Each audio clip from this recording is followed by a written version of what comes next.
Hi hello ನನ್ನ ಪ್ರೀತಿಯ ಸ್ನೇಹಿತರೆ, ಎಲ್ಲರಿಗೂ ನಮಸ್ಕಾರ. ಶ್ರೀ ದೀಕ್ಷಿ ವ್ಲಾಗ್ಸ್ ಯೂಟ್ಯೂಬ್ ಚಾನಲ್ಗೆ ಸ್ವಾಗತ.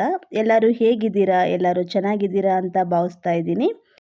ಇವತ್ತಿನ ವಿಡಿಯೋದಲ್ಲಿ ನಾನು ತೋರಿಸ್ಕೊಡ್ತಾ ಇರುವಂತಹ ರೆಸಿಪಿ ಬಂದು ಪಟಾಪಟ್ ಚಿಕನ್ ಕರಿ. ಬರೀ 15 ನಿಮಿಷದಲ್ಲಿ ಪ್ರಿಪೇರ್ ಮಾಡ್ಕೋಬೋದು. ಇದು ಬಿಸಿ ರೈಸು ಬಿಸಿ ಮುದ್ದೆಗಂತೂ ಸೂಪರ್ ಕಾಂಬಿನೇಷನ್ ಅಂತ ಹೇಳ್ಬೋದು. ತುಂಬ ಟೇಸ್ಟಿಯಾಗಿರುತ್ತೆ. ನೀವೇನಾದರೂ ಈ ವಿಧಾನದಲ್ಲಿ ಪ್ರಿಪೇರ್ ಮಾಡ್ಕೊಂಡು ತಿಂದು ನೋಡಿದ್ರೆ ಅಂತೂ ಪದೇ ಪದೇ ಇದೇ ಥರ ಪ್ರಿಪೇರ್ ಮಾಡ್ಕೊಂಡು ತಿಂತೀರಾ, ಅಷ್ಟೊಂದು ಚೆನ್ನಾಗಿರುತ್ತೆ. ಈ ವಿಡಿಯೋದಲ್ಲಿ ಯಾವ ಥರ ಪ್ರಿಪೇರ್ ಮಾಡ್ಕೊಳ್ಳೋದು, ಹಾಗೆ ಅದಕ್ಕೇನೇನು ಇಂಗ್ರೀಡಿಯೆಂಟ್ಸ್ ಬೇಕು ಅಂತ ನೋಡೋಣ. ಅದಕ್ಕಿಂತ ಮುಂಚೆ ಯಾರೆಲ್ಲ ನನ್ನ ಚಾನಲ್ನ ಫಸ್ಟ್ ಟೈಮ್ ನೋಡ್ತಾ ಇದ್ದೀರಾ, ದಯವಿಟ್ಟು ಚಾನಲ್ನ ಸಬ್ಸ್ಕ್ರೈಬ್ ಮಾಡ್ಕೊಳ್ಳಿ. ಹಾಗೆ ಪಕ್ಕದಲ್ಲಿರುವಂಥ ಬೆಲ್ಲೈಕಾನ್ನ ಕ್ಲಿಕ್ ಮಾಡಿ. ನಾನು ಹಾಕುವಂಥ ಎಲ್ಲ ವಿಡಿಯೋಸು ನಿಮಗೆ ಮೊದಲಿಗೆ ತಲುಪ್ತವೆ.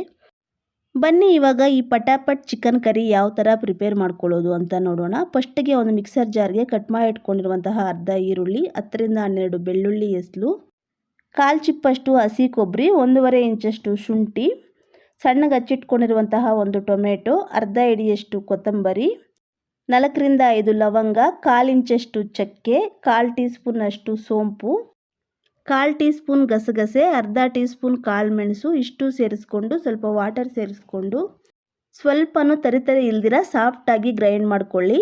ಇಲ್ಲಿ ನಾನು ಅರ್ಧ ಹಿಡಿಯಷ್ಟು ಪುದೀನ ಸೊಪ್ಪು ಸೇರಿಸ್ಕೊಂಡಿದ್ದೀನಿ. ಅದು ವಿಡಿಯೋ ಸ್ವಲ್ಪ ಸ್ಕಿಪ್ ಆಗಿದೆ. ನೀವು ಪ್ರಿಪೇರ್ ಮಾಡ್ಕೋಬೇಕಾದ್ರೆ ಮಿಸ್ ಮಾಡಿದಿರ ಅರ್ಧ ಹಿಡಿಯಷ್ಟು ಪುದೀನ ಸೊಪ್ಪು ಸೇರಿಸ್ಕೊಂಡು ಈ ಥರ ಸಾಫ್ಟಾಗಿ ಗ್ರೈಂಡ್ ಮಾಡ್ಕೊಳ್ಳಿ.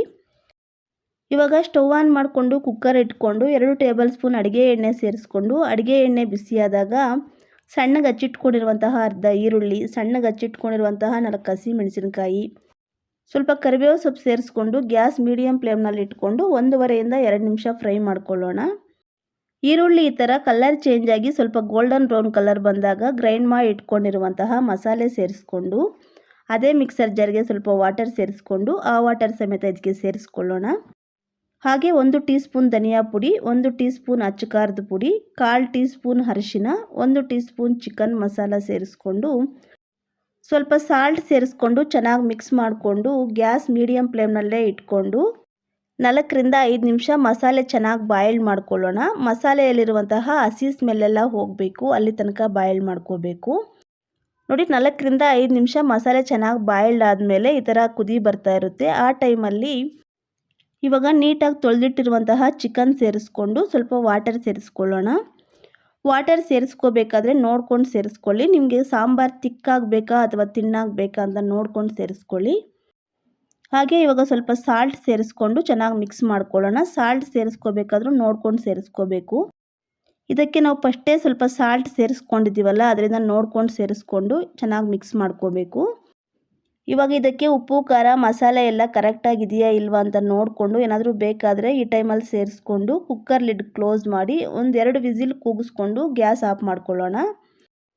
ಮತ್ತೆ ಒಂದು 15 ನಿಮಿಷ ಬಿಟ್ಕೊಂಡು ಕುಕ್ಕರ್ ತಣ್ಣಗಾದ ಮೇಲೆ ಕುಕ್ಕರ್ ಲಿಡ್ ಓಪನ್ ಮಾಡಿ ಗ್ಯಾಸ್ ಆನ್ ಮಾಡಿಕೊಂಡು ಕುಕ್ಕರ್ ಇಟ್ಕೊಂಡು ಸಣ್ಣಗೆ ಹಚ್ಚಿಟ್ಕೊಂಡಿರುವಂತಹ ಅರ್ಧ ಹಿಡಿಯಷ್ಟು ಕೊತ್ತಂಬರಿ ಸೇರಿಸ್ಕೊಂಡು ಚೆನ್ನಾಗಿ ಮಿಕ್ಸ್ ಮಾಡಿಕೊಂಡು 5 ರಿಂದ 6 ನಿಮಿಷ ಸಾಂಬಾರು ಬಾಯ್ಲ್ಡ್ ಮಾಡ್ಕೊಳ್ಳೋಣ.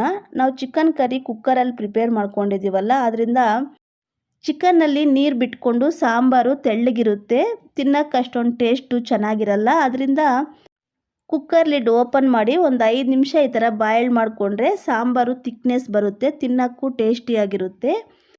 ಇನ್ನೇನು ಚಿಕನ್ ಕರಿ ರೆಡಿಯಾಗಿದೆ. ಇವಾಗ ಗ್ಯಾಸ್ ಆಫ್ ಮಾಡಿಕೊಂಡು ಕುಕ್ಕರ್ ಮೇಲೆ ಲಿಡ್ ಕ್ಲೋಸ್ ಮಾಡ್ಕೊಂಡ್ಬಿಡೋಣ. ಇವಾಗ ಇದನ್ನು ಕೆಳಗಿಳಿಸ್ಕೊಂಡು ಒಂದು ಬೌಲ್ಗೆ ಸರ್ವ್ ಮಾಡಿ ತೋರಿಸ್ತಾ ಇದ್ದೀನಿ. ನೋಡಿ, ಚಿಕನ್ ಕರಿ ಅಂತೂ ತುಂಬ ಕಲರ್ಫುಲ್ಲಾಗಿ ತುಂಬ ಚೆನ್ನಾಗಾಗಿದೆ. ತಿನ್ನೋಕ್ಕೆ ಸಮೇತ ತುಂಬ ಟೇಸ್ಟಿಯಾಗಿರುತ್ತೆ. ಸೇಮ್ ನೀವು ಇದೇ ಥರ ನಿಮ್ಮ ಮನೆಯಲ್ಲಿ ಒಂದ್ಸಲ ಟ್ರೈ ಮಾಡಿ ನೋಡಿ. ಟೇಸ್ಟ್ ಅಂತೂ ಸೂಪರಾಗಿರುತ್ತೆ. ಹಾಗೆ ಟೇಸ್ಟ್ ಹೇಗಿತ್ತು ಅಂತ ಕಮೆಂಟ್ ಮಾಡಿ. ಹಾಗೆ ನಿಮಗೆ ಈ ವಿಡಿಯೋ ಇಷ್ಟ ಆಗಿರುತ್ತೆ ಅಂತ ನಾನು ಭಾವಿಸ್ತಾ ಇದ್ದೀನಿ. ನಿಮಗೇನಾದರೂ ಈ ವಿಡಿಯೋ ಇಷ್ಟ ಆಗಿದ್ದರೆ ಒಂದು ಲೈಕ್ ಮಾಡಿ. ಇನ್ನು ನನ್ನ ಚಾನಲ್ನ ಸಬ್ಸ್ಕ್ರೈಬ್ ಆಗಿಲ್ಲ ಅಂದರೆ ಈಗಲೇ ಸಬ್ಸ್ಕ್ರೈಬ್ ಮಾಡ್ಕೊಳ್ಳಿ. ಆದಷ್ಟು ನಿಮ್ಮ ಫ್ರೆಂಡ್ಸು ರಿಲೇಟಿವ್ ಜೊತೆ ಶೇರ್ ಮಾಡಿ ನನ್ನ ಚಾನಲ್ಗೆ ಸಪೋರ್ಟ್ ಮಾಡಿ. ನಿಮ್ಮ ಸಪೋರ್ಟ್ ನನಗೆ ಬೇಕಿದೆ. ನಾನು ಮತ್ತೊಂದು ಈಸಿ ಆ್ಯಂಡ್ ಟೇಸ್ಟಿ ರೆಸಿಪಿಯೊಂದಿಗೆ ನೆಕ್ಸ್ಟ್ ವಿಡಿಯೋದಲ್ಲಿ ಸಿಗ್ತೀನಿ friends. Thanks for watching my video. Thank you. Bye bye.